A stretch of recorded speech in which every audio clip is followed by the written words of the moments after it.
বাঙালিদের যেরকম 12 মাসে 13 পার্বণ হয়, সেরকম আমাদের 12 মাসে 13টা জন্মদিন হয়। না না, ভুল বললাম, 13টা না, 21টা জন্মদিন হয়, কারণ আমরা বাড়িতে রয়েছি 21 জন মেম্বার্স। মানে বলতে পারো 12 মাসের মধ্যে প্রত্যেক মাসে একটা দুটো তিনটে করেও আমাদের কিন্তু জন্মদিন পালন করা হয়। তো আজকে যার জন্মদিন সে হচ্ছে আমার ননাসের মেয়ে, মানে আমার ভাগ্নি। তাই জন্মদিন উপলক্ষে আমরা বিকেল থেকেই কিন্তু শুরু করে দিয়েছি কাজকর্ম করা। সত্যি কথা বলতে এইবার কিন্তু আমি সেরকম একটা কাজ করিনি, ফাঁকিই দিয়েছি বলতে পারো, কারণ ননদরা আর আমার যা ওরাই সবটা সামনে নিয়েছিল। তাই তো দেখো আমি একটু বেকারের মতোই কিন্তু এদিক ওদিক ঘুরেই বেড়াচ্ছিলাম। আর এই যে আমাদের বার্থডে গার্ল, মানে আমার ভাগ্নি আনুষ্কা, তো ওর জন্যই আমরা সিম্পলভাবে ডেকোরেশন করেছিলাম, কারণ আমরা দুপুরে একটু নেমন্তন্ন খেতে গেছিলাম আর বিকেলে এসে যেইটুকুটা পেরেছি সেইটুকুটাই অ্যারেঞ্জ করেছি। আর সত্যি কথা বলতে কি, আমাদের বাড়িতে ডেকোরেশনটা সেরকমভাবে ম্যাটার করে না, কারণ আমরা ছোটোখাটো যে কোনো অনুষ্ঠানে এতটা আনন্দ করি। জানোই তো, যেহেতু লোক সংখ্যা বেশি, সব রকমের বয়সের লোক সব আমাদের বাড়িতে রয়েছে, মানে ছোট থেকে বড় সব ধরনের মানুষই বলতে পারো। তা আমরা কিন্তু যে কোনো অনুষ্ঠান, মানে অনুষ্ঠান ছাড়াও কিন্তু এত আনন্দ করি সব সময়, তাই কিন্তু আর এক্সট্রা করে এফার্টস আমাদের আর বাড়িতে লাগাতে হয় না। তো আনুষ্কার কিছু কিছু মানে বন্ধু বান্ধবী এসেছিলো, দুটো বান্ধবী ওর এসেছিলো, তো ওরা সবাই মিলে এখন দাঁড়িয়ে পড়ছে কেক কাটিংয়ের জন্যে।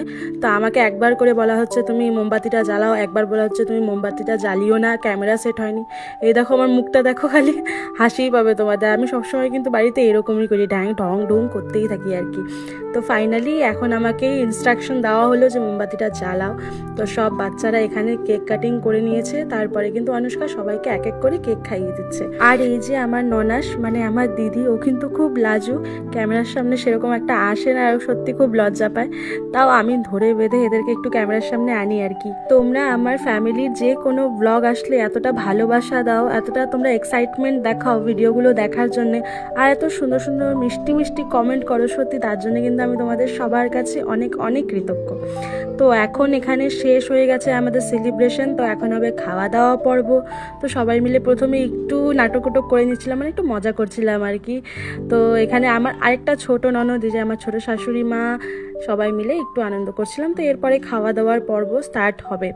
আর তোমরা যারা যারা চেনো না, আমার বেশিরভাগ ভিডিও কিন্তু এই যে আমার আরেকটা ননদ, সেজো ননদ, মেঘনা ওর নাম, ওই বানিয়ে দেয়। আর আমি যদি আমার পরিবারের প্রত্যেকটা সদস্যের সাথে এক এক করে তোমাদের পরিচয় করাতে যাই, তাহলে কিন্তু এটা 10 মিনিটের লং ভিডিও হয়ে যাবে। আমি খুব ভাগ্যবতী জানো তো, যে এরকম একটা পরিবারে আমার বিয়ে হয়েছে, আর এতগুলো লোকের ভালোবাসা, এতগুলো লোকের কাছে থাকা, এটা আমার কপালে এসছে। আর আমি আরেক দিক থেকেও অনেক ভাগ্যবতী জানো তো কেন, যে তোমাদের মতো এত সুন্দর ফেসবুকের একটা পরিবার আমার কাছে আছে, তার জন্য তোমাদের অনেক